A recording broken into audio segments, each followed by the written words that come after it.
And we're going to pick some winners, beginning with that one. Brady Quinn, Pete Prisco.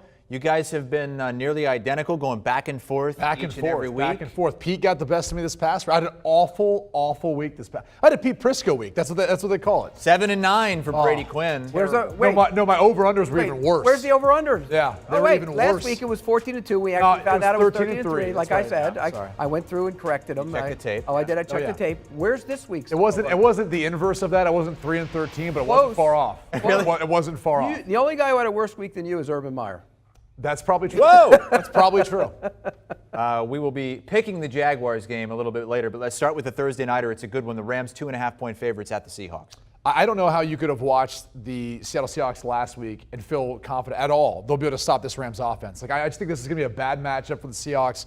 I know they typically play really well at home. Different animal now, though, with Matt Stafford at quarterback. I'm not sure what to make of last week, I think, versus the Cardinals.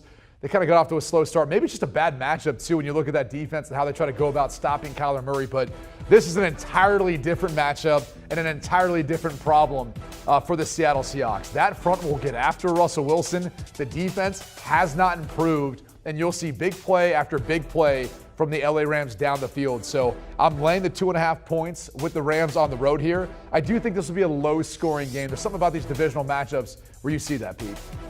Well, you know what happened to the Rams? They put so much into the week before against You called it, Tampa Pete. Bay. You called it. Well, it's true. That's exactly what happened. Aren't you the guy that says, well, you're not going to get any more emotional or put any more extra into a game? Aren't you the guy that always says that? No, that's not what I say. That's not what you say? Bulletin board material doesn't get you emotionally up. I'm saying, but you're playing a big team like that. There's always a caveat. Chris, did it play out that way? Well, I mean, you were right. Okay, thank you. That's all I want to hear. Whether that played into it or not, I don't know. He can't say it. You picked the game right. Because I'm playing, I can tell you that never factors into it. No one's looking ahead to the next week's game. Reference an old Happy Day show, you're Fonzie. You can never say you're wrong. No, that's not the case. I just said I was wrong about almost every game last week. Were you wrong about the Cardinals-Rams and the motivation there? No, I think the Cardinals and Rams, that's just a bad matchup. I don't know how you could play in the NFC West and then overlook any opponent ever because your division's so competitive. They put so much into the week before. That's how. And you know what? They didn't put a lot into this one, so they're going to be ready to play. Into last week, they're going to be ready to play this week. Seattle has a bust in coverage at least once every single game where there's not anybody near the guy for 25 yards. Last week it was Deebo Samuel. There was nobody near him. It was awful. And I think Matt Stafford will get it going again. I'm with you. I think this will be a little bit lower scoring game. But the Rams, they've won 6 of 8 against them. They traditionally, even when they were bad, played them well because they're physical with them. I'll take the Rams to win this game and lay the point. I'm just glad the Rams aren't playing home because in Seattle, obviously, there's the chance of a lightning delay, right, with the weather, being that it's an open-door stadium. But apparently that's the case, too, with the Rams and the fact that they actually have a roof and they have a dome, but they could still have a weather delay as well somehow. Amazing. Have they ever stopped a basketball game because there's lightning outside? Nah. I don't know. Hey, Russell Wilson, by the way, has won 9 straight Thursday nighters. Don't care, though, right? No, I mean, that does bother me. Short week, we're getting to that point in time of the year. I always am concerned. Short week, home team usually has a big-time advantage. I think the other thing is we always underestimate how good Russell Wilson is. He's second most win through his first 10 years playing, got 100 wins in his career so far. He's been phenomenal. There's no doubt about it. He's the reason why this game will be close. By the way, if this inched up to 3.5, I'd be on the other side with the Seahawks here. I just think at 2.5 divisional matchup, you can see this be a 3-point win for the Rams. Here, let me teach you something. I was wrong about Russell Wilson. See how easy it is to say it? I never remember you being wrong about him, though. For as long as we've worked together, you've always said he's a good quarterback. Yeah, way back in the day, I thought he was product of the defense and the run. Well, we didn't work together then, so I've never heard you say anything bad about him. See, but it's easy. Wrong. You can say it. It's not that hard, Brady. I don't know what you're getting to. You don't ever say it. I was wrong last week. You beat me in our picks, fair and square. I was wrong. I made more wrong picks than you did. Keep that on. Make sure we have that. We can run it on a loop. Brady saying he was wrong. By the way, road teams are at it again this season. Remember last year, road teams had a winning record. Again, this season, road teams 33-30. Remember last year they said it was because there was no fans in this. Yeah, right. Last year it made sense. Yeah. It's early this year. I think that'll change, though. All right, let's move on to Sunday, early Sunday, because I know Pete loves these London games. Get you up a little bit earlier. Sleepy Pete, get out of bed. Well, you got the wrong guy. You're talking about yourself, dude. Man, you think it's Jets and Falcons. You think these fans in London are like, are you ever going to give us a good matchup? I mean, okay. We're talking about the NFL here. Let's tread lightly moving forward. We do have a matchup. There are some stars on each team, if you will. I'll start off by saying this. I was surprised the line is what it is. Maybe that's more of an indication where the Falcons are at this point, just completely blowing a game last week to the Washington football team. I did. I thought it'd be a couple more points. I thought Atlanta by 5 would be more right to me. I just don't have much faith in this Jets team. I thought the Titans more lost that game last week versus the Jets than the Jets really winning it. I've got concerns about Zach Wilson. I don't see another rookie quarterback missing as many open throws as he misses. Now, he makes up for it. He'll buy time. He'll scramble around, take a shot downfield, and make a play. But that's not how you can survive on in the NFL. So I like the Falcons in this spot. I think they cover this number. I do think this will be a competitive game, though. The Falcons have been nowhere close to the team I thought they were going to be this year, Pete. They've been, honestly, one of the more disappointing teams to me this year. I agree. And I'm taking the Falcons, but this number looks funky. It really does. And I'm scared by it. I watched the Jets the last 2 days on tape, and I'll tell you what, Robert Saleh's doing a really good job with that defense. The young corners, Bryce Hall's playing good football. Quincy Williams, who the Jaguars cut, was a monster last week at linebacker. And Bryce Huff, another pass rusher, is becoming a good edge rusher. Quinton Williams is a good player. He's unbelievable. He's their anchor of that defense. So I think defensively they're pretty good, but that doesn't bode well against Matt Ryan, because I think Matt Ryan will have his success. You're right. Zach Wilson didn't play well for 3 quarters, but he was good in the 4th quarter. And versus that Titans defense. But they got him going outside the pocket. I think they need to get more creative with him and let him make some throws and play quicker and faster. He's not good inside the pocket right now. Well, I mean, that was always my concern with him. He's smaller in stature, hard to see. I think that's the concern you have, though, rolling him out of the pocket. He doesn't get that same protection. He starts getting hit. He starts taking some of those hits. He might not be able to survive throughout the rest of the season. I think that's the concern with getting him outside the pocket too much. Yeah, see, little guys have trouble seeing. I know, because when everybody was peeking over the fence at the drive-in to look at the you got to take a page out of Kyler Murray's playbook. That's you drop back so deep that you can see everything. 20-step drop. Your tackles are like, dude, where are you going? There's nowhere to step up. The 20-step drop. Yeah. Both like the Falcons minus. By the way, the under I think is the better play, because I'm a little worried about the 3 points there. I think Falcons win. I didn't have an over under. Well, you want to see some low unders. This is the week for the low unders. There's 2 games as of right now that are under 40-point totals. Our next game, as we move on to the 1 p.m. Eastern time games, Eagles at the Panthers. Interesting week for Carolina. They're coming off their first loss.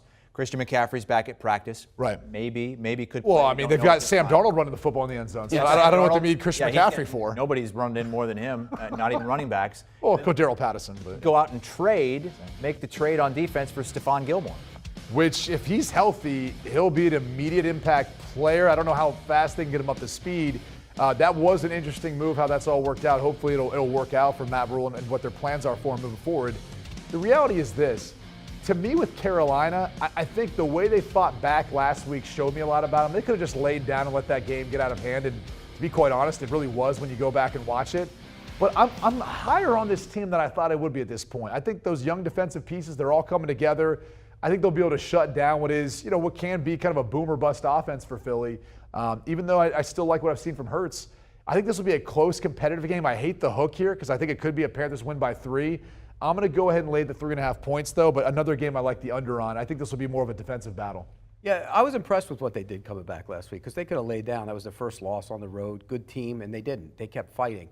But this week I like the Eagles. I'm going to take the points. I really like what I saw from Jalen Hurts last week. He was outstanding, getting outside the pocket, creating with his legs. He had 2 touchdown passes called back. Right. I mean, they were good last week. Now, Kansas City's defense is terrible, and Carolina's defense is very good. But I think they hang around in this game because of Jalen Hurts. You've been impressed, though, with the way he's developed as a passer. Yes. I know I have since last year to this year, even in college. I mean, he continually gets better. He really might be their long-term answer at quarterback, and we'll see. This is a tough. You go on a road play. This defense, it's a tough challenge right here. All right, Panthers 3.5-point favorites at home against the Eagles. Moving on to a game with a combined record of 1-7, and I know where Brady's going with this one, because he has told us this week earlier that you're not picking the Lions again. No, the Lions are false hope. That's what I said earlier this week, okay? And I think this is the game that's going to get me too, right? You got a divisional matchup. It's 7.5 at this point. That's what we base our picks off of, is this line today. I wish it would go down to 7 during this segment as I kind of filibuster to talk right now, hoping that the line will Brady go down. does move the line, right? Well, no. He does. Oh, yeah. He moved a couple over-unders the week before because he was so good. Yeah, well, what happened this now past they're not week? going to move. Yeah, no, nothing's going to move. I'll lay the 7.5 points. I just think the Vikings at least offensively, are going to be able to put up some points versus the Lions. They're starting to get a little banged up there too. I do think you could see a backdoor cover, but I've said that about the Lions for the past 4 weeks, and I'm pretty sure I've been wrong every single time. So I'll go ahead and say I'll lay the 4.5 point or 7.5 points, stick with the Vikings here. I do think this will be an over, though. I think we'll see a decent amount of scoring in this one. Big game or not? No. Okay, then Kirk Cousins will play well. He's been good as a starter against the Lions, but who hasn't? But he was not good last week, Pete. He was terrible, but it wasn't just enough to win, though. The offensive line was awful. It was That's awful. a tough D-line to go up against. It is, but they were terrible. He was pressured on almost every time he went back to throw. And so I think this is an opportunity to get right against a Lions team that doesn't really rush the passer all that well. So I like Kirk Cousins and the offense to explode. Not a big game. It's not a big game. They're playing the Lions, so he'll play well. And the line is moving, but it's moving up. Might be up toward 8 or 9 in a few days. You going to change your pick and take the Lions? No. He's not taking the No, Lions. Again? it's false hope, all right? Right. Every time I keep thinking they're going to hang around in a game, they'll be able to come back, cover that spread. They haven't. Now, and it's all because of the way they played in the fourth quarter. So I can't make that bet right now. Not taking them. All right, Lions, 7.5 point underdogs as of right now, taping here against the Vikings. Moving on to a matchup of 3-1 teams. And what a big spot this is for the Cincinnati Bengals. You get Aaron Rodgers and the Packers at home and a chance to stay in first place. You got additional time and rest, right? More time to prepare. Joe Burrow and everyone, they look great. Maybe, I don't know the status of T. Higgins at this point in time during the week, but you get him back. Now you got your full cast of characters. Jared Alexander could be a little banged up in this one. So there's a lot of concern, I think, if you're a Packers fan. It's just hard for me not to take Aaron Rodgers and the Packers, as good as I think this team can be. But I think the Bengals will be competitive in this one. This is one of the more fishier lines to me.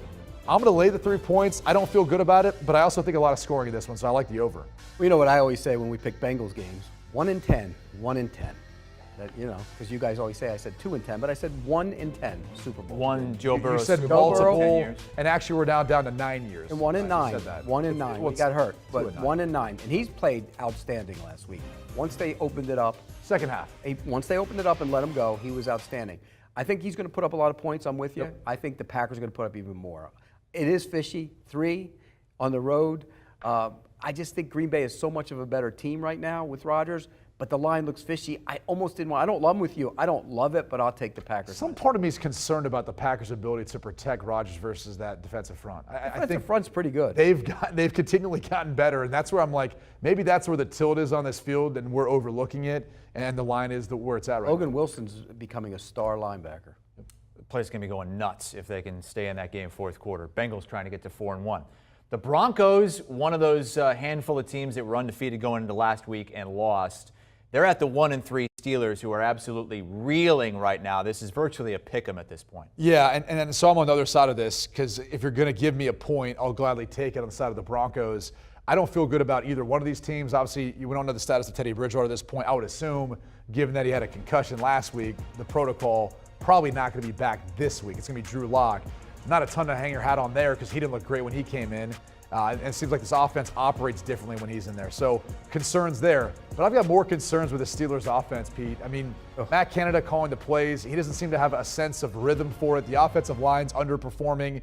And Ben Roethlisberger's having a hard time really getting a feel or flow to it. I mean, this offense would be better utilized with the old Ben when he could move around and make some plays. But you heard his head coach talk about this past week. That's not where he's at in his career at this point. So I'll lay the 1 point. But how about this? At 39.5 for the over-under, I still like the under in this game. I do a too. defensive battle between these The teams. lowest of the season to this point is a total of 41, Giants and Washington in week 2. But this is 39.5. There's another game we're going to be talking about that's under 40 as well. So could open as the lowest total of the season. I mean, I love the under in this game. I don't think the Steelers are going to score much, and I don't think the Broncos are going to score much. I thought Drew Lock would come in and do some things. He was terrible last week. And maybe because he didn't get any work during the week, he doesn't, you know better than me. Is that tough to do when you don't get reps? You tell me his personality, though. Like, he kind of comes off as more of a gunslinger. I would actually think he would be good in that spot, playing loose, Maybe playing they let free. him. Maybe they let him gunsling it around here. I mean, who knows? History is on the side of Denver in this game. You know, they traditionally have played well against Ben Roethlisberger. But I'm going on the other side. I'm taking the Steelers. I think this is last hope for them in a division with 3-1 teams. They need to win this game, and I think they do find a way to win this game. Here's a little advice for Mike Tomlin and the gang. If you're going to take a knee, take it, because you don't want Vic Fangio all over you, do you? I mean, my gosh. That was Bush League what the Ravens did. You know what? I can see both sides of the argument, though, but don't make it about player safety because, as John Harbaugh said, Right. there's not a 16-point play No, either. what were they doing at the end of the game? So I don't know why don't teams make it do that. about that. Just say it wasn't sportsmanship. And the reality is, when you're losing, you don't get to choose how the game ends. The team with the football does. The Baltimore Ravens were winning. Come on, Brady. That was I didn't like. Look, You were okay with that? I don't agree with it. I don't. But at the same time, when you're losing, you don't get to say how the game ends. That's just the reality of it. What if Lamar had gotten hurt on that play? Then it would look really bad. John Harbaugh It looked has to bad answer that. anyways. It made He no. ran for 4 yards. They get the record. They move on. Come on. It's a tainted. Worst things happen this week. You're going to put an asterisk on that? Hey, worst things happen this week in the NFL. Okay. Yeah, we know. Oh, yeah, well, that's true. Both like the under, correct? Correct. And the under is 8-0. That's one of my over/under picks this week. You didn't guys pick many. agreed on quite a bit here. On the same page with the Rams, the Falcons, the Vikings, and Packers. Oh, I'm in Wow. trouble. I'm in trouble after his week last week. A lot of agreement from Brady and Pete. Coming up, we've got Pete's spinning top of the week. And, yeah, Tom Brady in a less ballyhooed matchup this week. Buccaneers in action once again, this time taking on the Dolphins. Our NFL picks on CBS Sports HQ, presented by Caesars Sportsbook. They give us the lines, the official lines for these games. These are the early afternoon games on CBS, 1 o'clock Eastern time. Which Saints team is going to show up? 1.5-point favorites at Washington. Patriots trying to get right against the Texans. The Bucs double-digit favorites at home against the Dolphins. And what will the Jaguars do after a tumultuous week in Jacksonville? It is time for Pete Prisco's spinning top of the week. You love that. I kind of wish the graphic would go more so you didn't see Dude, me see you saying it? Yeah. Yeah. Pete, last week it was the entire Bears offensive line. This week, are you going to single somebody out, or are you going to go with the whole line again? It's gonna 4 of the 5 and maybe a group? Yeah, because Roger Saffold actually played pretty good for the Titans. The rest of that group was awful. I mean, they were terrible. And I hate to pinpoint some of those guys because Taylor Lewan did some decent things at times, and he's coming off the ACL last year. David Quisenberry, the right tackle, survived cancer. I don't want to, pile on a guy, but he was awful last week. And the right guard, Nate Davis, is really bad. I mean, if you look at some of these plays, they couldn't handle the pressures, the stunts, the twists and everything, and the Jets just dominated them at the line of scrimmage. So 16, think about this. They've given up 16 sacks in just those 2 games against the Cardinals and the Jets. 16. Think about it. not good. That's terrible. And then the surprising thing is, you've Here's some of the got plays, by the way. maybe the best rusher, too. There was times, too, though, I did feel like Ryan Tannehill could have gotten rid of the football. A lot of Miami fans will tell you. But this is just, I mean, Sure, it's a stunning. twist stunt. They get picked off coming around. Like that's going to happen from time to time. Here's the thing that's a little bit surprising. See how wide they are when you look at their alignment? That's Nate Davis, by the way. That's just getting beat, by the way. That's Like, Nate Davis getting abused. Sure, but, Yeah. but that's just them getting beat. That's not even anything schematically where a team's making you go to what you say a 5-0 front, Right. where you've got all one-on-ones up front, and then that's where you see a lot of games and pick stunts. You get guys getting picked off because they're just blocking the guy across from them, or at least that's their assignment. And a lot of times you can game plan that, but that's not even what the Jets were necessarily doing. No, a couple times they did. A couple of those Little sacks they bit. did, but they got beat. They got whipped up front, and they have to be better. I mean, But Tannehill also has to get rid of the football. I agree. There's times I when agree. that was a little bit of I it too. agree. And I said Dolphins fans would tell you that from his time being with the Dolphins. he They held always the felt ball. like he held on to He it. held the ball too long, but that line was awful. Spinning top of the week, Chris. Okay, so they're bringing some baggage into this game, the spinning top of the week. Jacksonville's bringing some baggage into this game as well. Look, everything that happened, at the bar, leave that aside. Mostly it's about Urban Meyer not flying home with his team, and now the owner is upset with him. Let me ask this: if none of that came out, if none of this happened at the bar and all that, is anyone saying anything about him not flying home with the team? The players probably didn't even know he wasn't on the plane. Exactly. But like somebody told me in the organization, they said, what happened if something happened on that plane? What if a player got belligerent and drunk on the plane? Who's going to handle it? Well, again, you've got other people who are. Well, he's the head coach. He should be handling it. I understand. Don't defend that. him not flying back. I'm not. Have you ever heard of that? A coach yeah, I have. I've actually heard of players who didn't fly back with the team. Okay, players. I've seen that. Coaches many times in college don't. Now, granted, that's for recruiting. Right, or for a funeral or something. Something I get else. it. So maybe that was what they kind of thought. And if he had the okay of the general manager in Trent Baalke and the owner in Shad Khan, if he made them both aware, it's not that big of an issue. These are big boys. They're all pros. That doesn't bother me. It's only becoming an issue now because of everything that transpired while he was there in Ohio. That's why it's an issue now. Yeah, I disagree. Now everyone's. Disagree with you. I understand you disagree. I don't care. You can have your own wrong opinion. I'm just telling you. There's problems. My line. This is how every locker room's divided. There's those who obviously were put off by what happened. There's those who don't care and they probably laughed at him, found it funny when he apologized. And there's those who do care. It's always a third, any issue like this. So what needs to happen now moving forward is how the leaders on that team come together and how they end up handling things internally amongst themselves with how they see him, this culture, this team moving forward. That's why it's so important that they get back to trying to win a football game. Because if they win this week, you know how the NFL is. Everyone's got a short-term memory once you start winning football games. They just start moving forward at that next opponent. Look, he should have traveled back with the team. If you wanted to go back to Ohio, get on the private jet, go back. Is a pattern of stuff happening with him across his career and already in Jacksonville. They hired him knowing that, though. Well, then they're at fault too. Strength and conditioning coach, special teams coach. It goes on and on. People in the building can't handle him. They can't stand him. The players, a lot of players don't. Look, there's a problem in the building with him. This only adds to it by not flying home. Go win a game. You're right. If you win a game, people will start pushing that stuff if aside. they were 3-1 or 4-0. You want to be talking about this. And they're getting better. And they're getting better. Okay, so give us a pick for this game. Tennessee. They're underdogs, the Jaguars. 4-point underdogs at That's home. not what it says here on the sheet, though. I picked What's Tennessee. that? That's not what it says. Well, the sheet's wrong. Is I Pete picked flip-flop? I just, are you flip No, right I picked now? Tennessee. Did you I know submit Jacksonville in there? No, I know exactly who I picked. Pick Tennessee. Well, Tennessee owns. Well, Derrick Henry owns the Jaguars. Tennessee does. In their history, they own them. They're inside their heads. Well, Derrick Henry in particular. He should be able to go off. I'm talking about going way back when they lost to. I understand. I'm just saying recent history is look at that.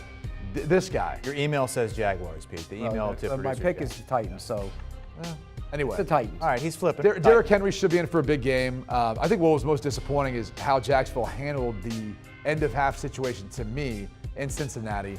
That's worrisome moving forward as far as situational football. But just in general, even though they've improved, not to the extent of beating the team that I think is the best in the AFC South and Tennessee Titans. So I'll lay the 4 points. I'll take the over, too, because I think Tennessee will put up a Maybe good if he amount. was studying goal line offense instead of hitting the club, he would have had a better play. They should have kicked the field goal. I mean, there are Brady. It's an issue. Are you not surprised, though, this line isn't bigger? No, I think this is about right. Tennessee looked awful last week. They might have looked awful, but they're better than between these two. I thought this would be closer to 6. I really did. Yeah, no, I like Tennessee in this game. Historically, they've owned them. Yeah. Okay. Both like the Tennessee Titans minus the 4 there. We told you earlier about the Broncos and Steelers.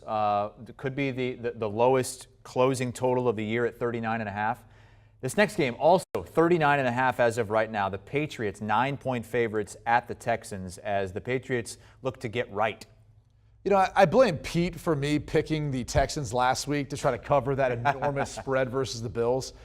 So I'm going to be shocked. Why are you going to blame me? Because you're the one that talked me into. I didn't. I had Buffalo. Buffalo. You had Buffalo in that game, but you're like, no, they're playing better with Davis Mills. They're coming along. They're improving. They looked awful Pete's a big last Davis week. Mills. It was a bad matchup. Davis Mills didn't look good. Their entire team looked awful. I have no hope for this team. Now, if Tyrod Taylor plays, different element that he brings to the game. But either way, this team just is not built to be able to beat what I believe to be still a sound football team in the New England Patriots, who had a shot at the end of the game. Bottom line, what you want to say about Mac Jones, whatever else, the dink and dunk offense passing game, they had a shot. So I'll lay the 9 points. It's big, especially for a road team. I also think the over, because I think both teams will score a decent amount. I just hope the Texans don't bring out those Letterman jackets again. Remember that year when they brought they were playing the Patriots and they got abused? Look, Davis Mills was awful last week, but the entire team was awful, like you said. They'll play better here. They'll hang around. We need to slow the roll on Mac Jones going to Canton, okay? He was okay the other day. You would have thought by people talking that he was the greatest thrower. Give credit, though. He They did didn't have something- any run game, and he was carrying them as a rookie But like with everything else the going on one around out him. pass he threw, if that was a good corner on the sideline, it goes the other way for 6. It hung up. Okay, well, are you gonna critique Tom Brady missing some throws that he should have been able to make in that game? He has 80,000 passing yards. If he played in the rain, you only have 60,000. This guy. By the way, Played in many rainy games. last time the Patriots were 1-3, 20 years ago, 2001. Tom they Brady's won the first Super Rain never bothered Danny. Danny Marino. Marino. When you say Danny, I always think you're Oh, talking no, Danny. rain bothered Danny Canal. All right. Speaking of Danny Marino, you got the 1-3 Dolphins at the 3-1 Bucks, and this is a double-digit line here. Tampa favored by 10 on CBS at 1 o'clock Eastern. I think this is a game where Tampa tries to get back on track offensively. You know, they didn't look great versus New England Patriots. I think there's a bunch of stuff you can give credit to Bill Belichick and staff and his son. The way they went about changing up the fronts, changing up the coverages, looks from man to zone. I mean, literally every single series. Maybe Brian Flores will take a page out of that book, see if he can implement the same thing. I just don't see it happening. I think the Bucs are going to be able to run the football versus the Dolphins. I'm concerned about the Dolphins being able to put up any points in this one. The scoring is going to be mostly done by Tampa Bay, and I think they cover the spread. I do as well. I think when you look at their offense last week in Miami, it was terrible. All the way across. They got some junk stuff at the end of the game, but Jacoby Brissett was bad. The offensive line's bad. And I think that's where this game will come down to, the mismatch. The offensive line against the defensive line of the Bucs. Joe Tryon's starting to look really good as a pass rusher.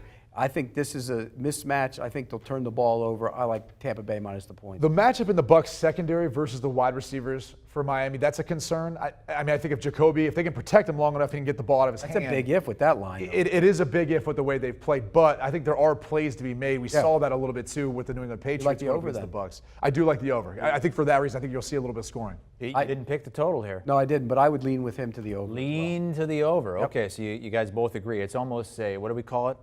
Lock unity. Lock unity. But not quite, because Pete didn't put it down in writing. No, I didn't. All right, another CBS game, 1 o'clock Eastern time Sunday. 2-2 Saints, slight favorites at Washington. Who are the New Orleans Saints? I don't know, and if I'm going to ride the roller coaster, then I think they show up this week, and they should play much better football. Watching how essentially the Atlanta Falcons gave that game to the Washington football team, I don't have much hope or praise, because I don't think the Saints are going to do that. I don't think they're going to beat themselves in this matchup. I think Sean Payton will come up with a good plan, and I'm going to lay the 1.5 points here, and I think the Saints get a win. So I've got reservations. I don't feel great about this pick. I'll tell you this much. I like the under as far as the play, better than laying the 1.5, but I got the Saints, Pete. I'm on the other side. I got Washington. I think eventually that defense is going to show up. Eventually, it has to. They're too talented on the front not to show up. And Matt Ryan carved them up pretty good last week. I think this is the chance for them to get that defensive front going against the Saints, who are down guys on the offensive line. Jameis holds the ball. By the way, last week, the gimmick, he ran for 2 touchdowns, right? Yeah. Woo-wee! But did you see his rally-killing interception? Jameis Winston throws a touchdown pass, a rifle shot down the field. It's called back for holding. On the very next play, they send Taysom Hill into the lineup, and he throws a pick down the middle of the field. That was an awful throw. I don't know. He ran through like 7 dudes I in a touchdown don't run. care. That was pretty Why impressive. why after a quarterback throws a long pass for a touchdown, why would you take him out of the game and put him in there? I'm not going to question Sean Payton. He's had a lot of success. Yeah, but I will. He knows his team and scheme. That's fine, because you don't have as many rings as he does. So He's got one more than I do. Yeah, he does, and he's got a lot more wins than you do too. So. He's got one more ring. A lot more wins. I know. A lot more. One wins. more ring. Doesn't mean I can't question. It doesn't matter if you want to question him. I trust his decision when it comes to quarterback play, and also putting what he feels is the best, that team in the best position out there in the field offensively. I'm not an art critic, but I don't think the Mona Lisa is all that great either. I didn't even go see it when I was up in that area. It's too small. Well, it would remind you of your roots, where you're from in Iowa. There's not really much to that picture. Whatever that. Hey, let's recap the picks from Brady and Pete. That's American Gotham. Brady and Pete agree on Tennessee. They agree on Tampa. Well, that's debatable. Pete put down Jacksonville at his pick. No, I got Tennessee. He pulled the old switcheroo. No, I promise you. Flip-flopper. Tennessee. Look, I'm saying it right now. Tennessee is my pick. I'm not going to change it Why on are the Sunday pick like six you guys do. calling you a flip-flopper? That's all I hear from Will Brinson and Ryan Wilson. Everyone, they're calling you a flip-flopper. I never flip-flop. I have conviction. A lot of flip-flopping. A lot of flip-flopping going on in this set. All right.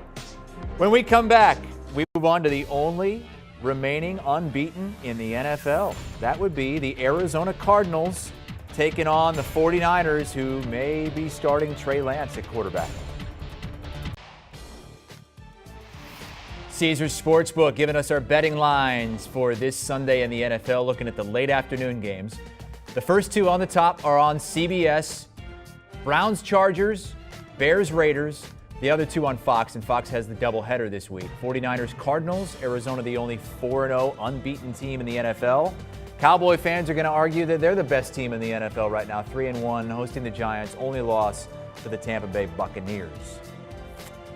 I'm Chris Hassel, joined by Brady Quinn and Pete Prisco, picking every game against the spread, and I like this matchup, Browns and Chargers. I do. It's going to be a great game. I think the biggest question is how Baker Mayfield kind of responds to what I thought was kind of a poor game last week versus the Vikings. But Justin Herbert, I mean, you could make the case for the way he's playing this year. He should maybe be talked about as far as that MVP conversation. But two good young quarterbacks. I'm going to side with the Browns here and go ahead and take the 1.5 points. I don't know that they win. I'm really curious to see how that offensive line goes up against that front for the LA Chargers. Like, that's the matchup. That's what I'm most wanting to see. Everyone's going to talk about the quarterbacks, but the reality is this game's going to be won in the trenches. You know, it's weird because I took the Browns plus the 1.5, and I'm not sure they're going to win either. Yeah. So you guys are betting that they'll lose by one. Yeah. I think they're that evenly matched. Yeah. Narrow window, though, that you got to hit. Yeah, I know. I'm the same way. I just think when you look at the way the Chargers are playing right now, and I thought they kept the Raiders in the game in the first half the other day. I think there were chunk plays down in the passing game that they passed on and didn't take. You had opportunities. I know they were concerned probably about Crosby and that group rushing the quarterback, but I think they kept him in the game. Eckler did a nice job, but I think you put him away in the first half and you don't have to worry about it. I think they'll be able to move the ball through the air, like you said, if they can protect him here. The concern is the Browns' run game because the Chargers have all kinds of problems stopping the run. Going into Monday night, they were 170 yards per game. The Browns are great at running the ball. Yeah. That could control the clock, could lead to and control that pass rush. And control an under. You know, Brandon Staley said one of the best things I've heard this past week. Talking about, and people need to listen to this because everyone's always made a case for why you want to run the football. Why you want to run the football? Oh, it helps the play action pass. Statistically, there's not a great argument for that. And honestly, when you talk to defenders about, when someone has play action pass, why they suck up or what, it's because they have to respect the run. And that doesn't mean anything. It doesn't mean if you're running the football well, they're not thinking that in that moment of how many yards you have in the game. They're just doing their job, doing their responsibilities. It brings a physicality to the game, though. And that's where the offense, especially the offensive line, can have the field tilted their way. Because then their defense has to tackle. They know they're going to have to on a run play. And they have to respect their gaps, and they have to deal with the guys going to be up in their face. You want to find a way of impacting Joey Bosa, you run at him. You take those tackles, you take a double team, you run at him, you blow him off the football. That's just as impactful as being able to hit a big shot downfield as far as slowing up that pass rush. You may not like it, but that's the truth. Look, I get what he's saying. When you throw to score, you run to win. When you want to impose your will, you run it, and when you have to run it. It's one of the many ways. He ran it too much in that game. Joe Lombardi ran it too much in that game in the first half. They would have put him away. It's one of the many ways that I think you make a defense have to defend your physicality. If you're a finesse offense and you've got to play catching guys all the time, dropping back, that never threatens them in that way. When you force guys to tackle, when you force them to have to play their run gap assignments, that's when you really see what the LA Chargers defense is about, and they're going to get tested this week versus the Browns. Would you rather have the physical will imposed on a defense and get a field goal, or have no physical will imposed on a defense and get a 70-yard chunk play in the passing game? Does it lead to a field goal? Because I'm all about scoring points. Leads to a touchdown. Oh, okay. Well, let's just take the obvious answer then, You Pete. score when you throw the football, Brady. That's how you score. Well, a lot of people get down the red zone and they start running the football too. And you throw to score and you run to win. I'm all for having a physical run game, but in the fourth quarter, when you got a 14, 20-point lead, that's when you run the ball. Sure. Or a little prop on the exact result because these guys think the Chargers win by 1 point. We're probably going to regret that, by the way. Also on CBS, 4:05 Eastern Time, it's the Raiders coming off their first loss to the Chargers, and the Bears, Justin Fields' time. He has been named the starter for the rest of the season as long as he stays healthy. I got two concerns. All right, the Raiders' defense is improved. Give John Gruden, obviously Gus Bradley, give them a lot of credit. That defense is playing much better. So that's a concern then for Justin Fields, who I think we've seen kind of the good and bad of how he's been able to handle that spot. But on the flip side, Derek Carr, when there was a pass rush, really started to all of a sudden kind of cover up, shut down completely. And the Bears can get after you a little bit up front. So, and the way that offensive line looked for Las Vegas. So, look, I'm going to lay the 5.5 points. I think we'll see a fair amount of scoring, at least enough to get over this number. So I'll take the over in this one. But I don't feel good about what we saw. I think if the Bears can run the football, especially with Fields, they might be able to control this game. Montgomery, though, that's Sure, but Fields, if they make him part of that rushing attack, it will be effective. Yeah, you talked about Derek Carr basically curling up, and That's Joey what Bosa Bosa said. Joey Bosa called him out, and that is the look. That's the reputation he has in the league. As well as he's played at times, that's the reputation he has in the league, and so he's got to come back out against a pretty good defense and get back to doing what they were doing and throw the football around. I'm with you. I'll take the Raiders here. I think Fields did some good things last week, and they helped him a little bit more, Brady, but I still am concerned about him going through his progressions and getting off his first read and all that stuff. So I'll take the Raiders. What changed with Matt Nagy? I mean, early in the week when Andy Dalton's healthy, he's our starter. Now Maybe the ownership said, hey, you got a built-in excuse. If Ryan Pace talked him into it, you got a built-in excuse. You play the rookie. Well, playing him this week and playing him the rest of the season, or so Matt Nagy says, as long as Justin Fields stays healthy, as long as he plays. I like it, by the way. Get on with it. Yeah, absolutely. As long as you can. he's the best quarterback for them to win right now, especially all things considered. Okay, moving on to a 4:25 Eastern time game. 49ers at the only remaining unbeaten, the Arizona Cardinals. I'll be curious to see how the Cardinals respond after the big win last week versus the Rams. I mean, look, Kyler Murray's playing at MVP level. He's so tough to defend, and now with all the weapons that they have, A.J. Green, the way he's playing now, Rondale Moore stepped up with his speed. Obviously, they still have DeAndre Hopkins, but the running backs too out of the backfield, Pete, it's just tough to stop. And Vance Joseph has this defense rolling right now. So I think Kyle Shanahan's play here is just kill them slowly with Trey Lance and the rushing attack. I think if you put Trey Lance in a position where he has to win this game with his arm, I'm sorry, man. I know you're all about throwing the football. That's not a winning formula versus Kyler Murray in this team. Who do you like? I like the Arizona Cardinals laying the 5.5. And by the way, I like the over. I think they're going to score a lot of points. I'm with you. I think this Cardinals team, and you mentioned, we know about the offense, and all those questions about Cliff Kingsbury this year coming in, so far he's answered them. And questions about Kyler Murray, and he's answered them. So I think when you look at this offense, they're going to score points. Defensively is where they're much improved. Across the board. Vance Joseph, you mentioned, he's done a great job, but they're athletic. They have guys who can run. And adding J.J. Watt up front gives them a nice veteran presence. They can rush the passer. The linebackers, both those guys, can fly to the football. Buda Baker's a star in the back end. The corners are playing well. Really good. Byron Murphy's been a stud. Yeah, so I like the Cardinals. I think they're legitimate, and I think they have a real chance to win this division. Give a lot of credit to Steve Keim, by the way. I mean, the risk that he took, hiring Kingsbury, the draft pick with Murray. I don't know that Murray goes number one overall if the Cardinals aren't there and Keim's not drafting him. So Steve Keim, if this whole thing works out, they go to the playoffs. And I know it's early in the season we're saying this, but he deserves a lot of credit for the risk that he took. And completely cutting the cord with Rosen, not trying to make that Gutsy work. move. So some would say the Cardinals are the only perfect team in the NFL. Bettors will say that the only perfect team is the Dallas Cowboys, because they're the only team that's 4-0 against the spread, and they are giving 7 points against the Giants. And I'm going to go ahead and lay those 7 points against the Giants. I think the Dallas Cowboys are playing some of the best football. Offensively, they are tough to stop. Defensively, I think is where they've improved the most. A bit of a head scratcher, though, with Jalen Smith getting cut this week. I mean, I know his snaps were dwindling, but you know the way Micah Parsons has looked at defensive end, I know they're going to be getting healthier at that spot this year too. You owe the guy $7 million anyway. I don't understand why you just don't carry him on with the rest of the season, regardless of what his role is. But Dak Prescott, you know, he's making a case. I think everyone would say he's a shoo-in for comeback player of the year. But what happens if he's all of a sudden up for the MVP? Does that award go maybe to Joe Burrow then when Joe Burrow's playing? I mean, you get a lot of. Give them both. I guess you can give them both, but I'm a voter. I would give them both. You would vote? Would you give them both? I'd give them both. If he plays the way he's playing right now, he's the comeback player of the year no matter what. Right. I believe. And so you like the Cowboys? I do like the Cowboys. I'm on the other side. Even though they're playing back-to-back road games, I think Daniel Jones is playing outstanding football. And his offensive line, which was a major question mark before the season, getting better and better by the week. They're young. Andrew Thomas is developing into a good left tackle after a disastrous rookie season. I think his weapons, Tony did some things last week. Galladay got going.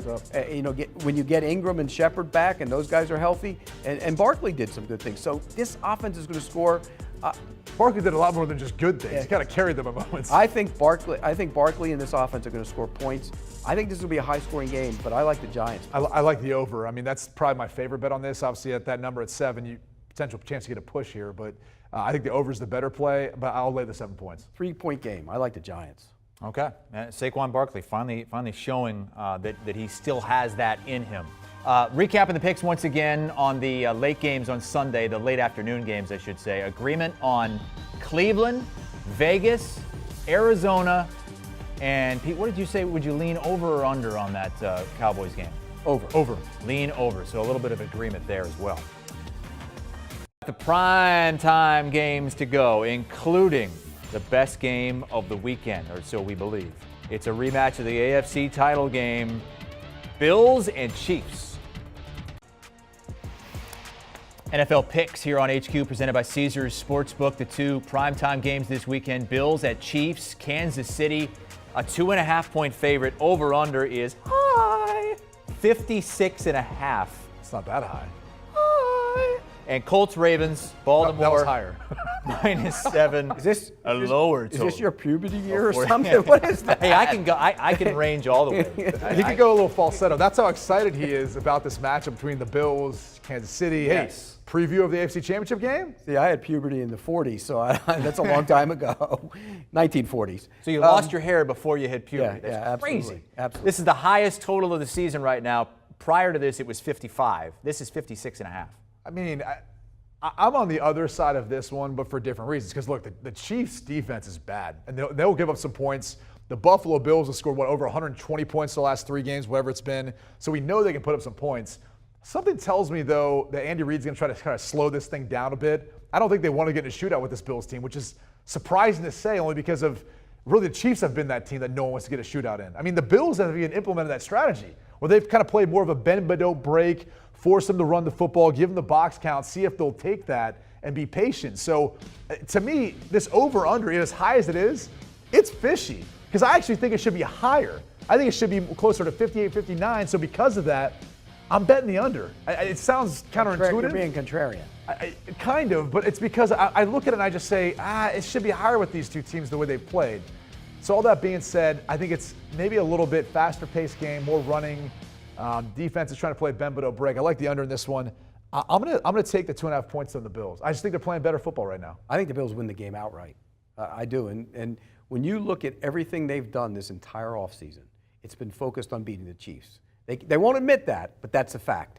They sacked him twice, Patrick Mahomes twice in 2 games last year. But you can do that, by the way, when you play in the AFC East. You don't have to worry about anyone else. Correct. So you saw the Super Bowl. How did they win? They knocked him down. They hit him. They got after him. They didn't. So what do? They draft Greg Russo in the first round, Boogie Basham in the second round. They both have, Russo has 2 sacks, Basham got 1 last week. Epenesa's playing good. They can rush the passer. And to beat Patrick Mahomes, you have to rush the passer. So I'm taking Buffalo. I think they're the best team in the AFC. You like the Buffalo money line then? I think they win the game outright. Okay. And I think it's higher scoring than you think it is. I know. I figured you'd say that. I just something about this. I love Josh Allen. So let me put it this way: 56.5. Does that look high enough for you? If you would have put it at 59, I would have said, yeah, that's about right. So you think it's fishy, that's why you're going under? Yeah, I think there's something about this. And I don't know if it's going to end up being weather-related or whatever else, but there's something about this game that it would be lower scoring. Say it's too high, the number again. Too high. Bills do have statistically the best defense in the league, though, but they have not played a team like the Kansas City 2 Chiefs. shutouts in 4 games, only 3 teams since the 1990 have done that. And the last to do it? Ravens in 2000. Yeah, won it all. dominant There you go. Ravens. There you dominant. go. They're all-time scoring defense. I was just going to say, there you go. I mean, they haven't beaten anybody either, though. Let's be real. They Defensively. lost to the Steelers. I mean, Let's be real. Look who crazy they've that played happened. defensively. They haven't played any quarterbacks either. Cannot wait for that one on Sunday night. Monday Night Football. It's the Colts, who got off the schneid this past week, maybe save their season for the time being against the Baltimore Ravens, and the Baltimore Ravens are giving 7. Yeah, always in play, too, I think, is the under here anytime you have the Ravens because they run the football so much. Even if there's 3 seconds left in the game and they're trying to get a record, they'll still run instead of kneeling at that point. So, Do they also care about the spread, too? Like maybe maybe. I'm laying the 7 points with them at this point. I just think they're a better overall football team. Odafe Owe has really stepped up as far as an edge rusher, even though maybe his hit on Bridgewater was a little bit controversial and it should have been looked at as a personal foul. All that being said, defensively they're in a good spot. Those pieces are coming along. Offensively, they run the football. We've seen Lamar take some shots downfield. I think they'll be there versus this Colts defense that's not playing as advertised. And offensively, I don't know that we've seen Carson Wentz and this offense really get into a flow. So I'll lay the 7 points here, even though it kind of seems like a big line. I've noticed you started giving your over-under picks before you give the picks on the game now. It depends if I feel better about them than the actual spread. After last week, I think you'll go back the other way. Well, maybe I should after how bad my over-unders were. I'm with you. I think this is a blowout. I really do. And You know, I always say you're playing back-to-back road games. This is back-to-back-to-back. They're on the third leg of a 3-game road trip. That's brutal in the NFL, and I think it plays out. Plus, the Ravens are home for the first time after being out on the road for 2 games. Combine it, this gets ugly. I love the Ravens in this game. All right, that's the Monday Night Football game. Recapping the picks from Pete Prisco and Brady Quinn. And there were a lot of agreements this week against the spread. Am I going to the abyss, Chris? I mean, did you drag me in? Well, Brady had a pretty Picks good weren't week. that bad this past week. I mean, you forget I won the week before. You guys are right around 500. I both of know, you. and that's not good. That means we're losing. No, you're losing that juice. Yeah. But agree on Buffalo and agree on Baltimore in those primetime games on Sunday and Monday. All right, I didn't total them all up, but I feel like you guys agreed on at least 10 of the That may be the 16 case, games. but how about this? Home teams, they start to take care of that advantage this week. That's my opinion. We start to see that home field advantage come into play. Hasn't been the case so far. I just want you to get to 500 with your over-under this week. I'm sorry I was a loser this past week. Big time loser. Home teams 31 and 33 straight up so far this season. Want a sports network that delivers everything that matters about the game? The highlights, the picks, the instant analysis. No yelling, no fake debates, no politics. Hit the subscribe button and never miss a moment.